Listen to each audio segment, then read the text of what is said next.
not so long ago. Familiar names, 100-plus caps for Niamh Fahey and Louise Quinn at the back. Terrific lineup for Vera Pauw tonight.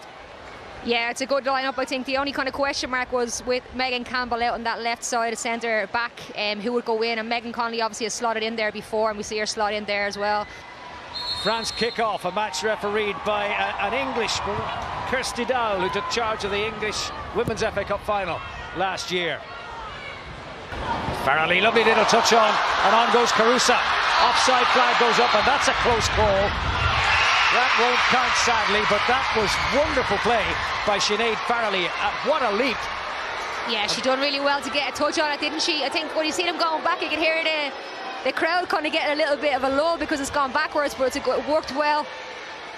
She looks onside. She's onside, isn't she? She is. That should have been 1-0. It's a good finish as well. It's a brilliant flick on. You can see, you're not sure if she kind of get onto it, but she gets a great little touch on it. And that's unfortunate from an Ireland point of view. It's a good goal. It looks onside to us here, George. Voilà, voilà.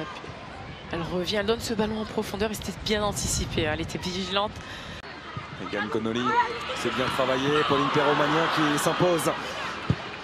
Elle a senti de Sakina Karchaoui le petit centre piqué pour retrouver Eugénie Le Sommer de Khadijatou Diani avec le centre qui va finir finalement dans le petit filet extérieur. Mais alors quel enchaînement sur ce contrôle enchaîné d'un magnifique sombrero de la part de l'attaquante du Paris Saint-Germain. Exactement, elle va faire ce sombrero et puis voilà, se dépaître de sa défenseur. Et ce qui est rassurant, c'est qu'il y a du contact.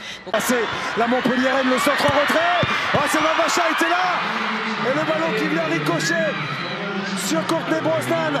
Maëlle Lacrar qui vient débloquer la situation alors qu'on allait entrer dans le temps additionnel de cette première période. Le réalisme, l'efficacité française pour prendre l'avantage. Bon, les filles un peu surprises que ce soit Maëlle qui ait marqué ce ballon. Mais c'était très bien joué. Hein. On voit sur ce petit ballon par-dessus donné par Kenza.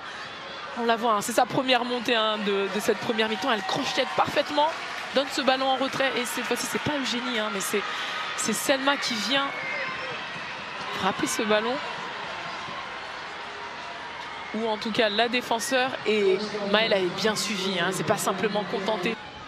Sandy Toletti dans l'axe pour Kenza Dali, le sonore de l'intérieur du pied, quel mouvement collectif conclu avec toute la classe, toute la qualité technique d'Eugénie Le Sommer qui a inscrit son 89e but en équipe de France.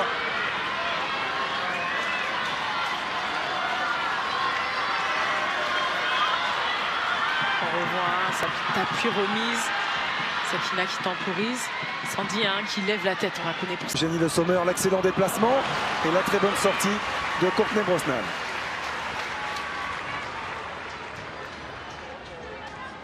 Il doit aimer Hervé Renard quand il voit de la variété comme ça, du jeu court, parfois des renversements, parce que malgré le vent, il faut aussi leur tenter. Le Sommer et de Kenza Dali, Le Sommer pour le doublé.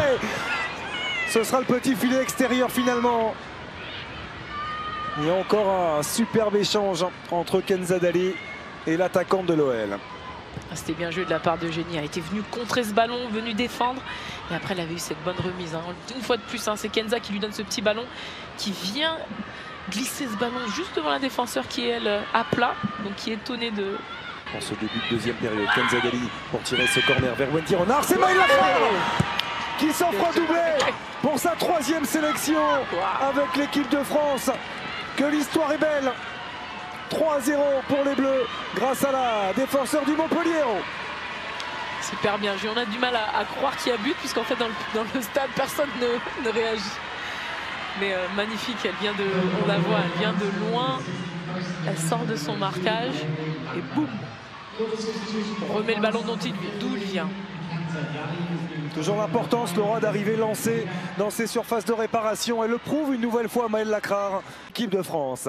On voit, c'est Estelle là, qui prend bien son couloir, qui glisse ce ballon devant l'arrière latéral et l'arrière central. Et Clara qui était passée devant, juste devant, et ce petit ballon, on aurait pu penser à ce petit filet. Elle a prouvé une nouvelle fois au cœur de ce rassemblement. Wendy Renard, elle avait pris le dessus. Toujours important pour les têtes de valider cette première partie de préparation par une possibilité pour les Bleus avec le centre d'Ef Périssé. Fort au premier poteau, récupération en Majri. Majri à l'angle de la surface, amène Majri le petit centre. Au deuxième poteau, la tête de Viviane Asseyi et le ballon repoussé par Courtney Brosnan. Ah, c'était bien joué, on voit ce petit crochet pour se remettre sur son pied gauche. Voilà, contré par l'arrière centrale et voilà, milieu est repris, bien repris hein, par Viviane qui vient piquer ce ballon juste assez. On va tenter de le conserver jusqu'au bout, d'obtenir peut-être un nouveau corner. Eh bien non, on n'ira pas jusque-là. Succès 3-0 de l'équipe de France qui s'impose ici nettement sur la pelouse du Alex Stadium face à l'Irlande et qui fait le plein de confiance. Après 17 jours de préparation, c'était important de s'imposer, d'y mettre la manière. Ça aurait été le cas en deuxième période, pas vraiment lors des 45 premières minutes. Mais il y aura eu une belle réaction de la part des Bleus qui s'imposent sans prendre de but, grâce notamment à un doublé de Maëlle Lacrare et à une réalisation d'Eugénie Le Sommer.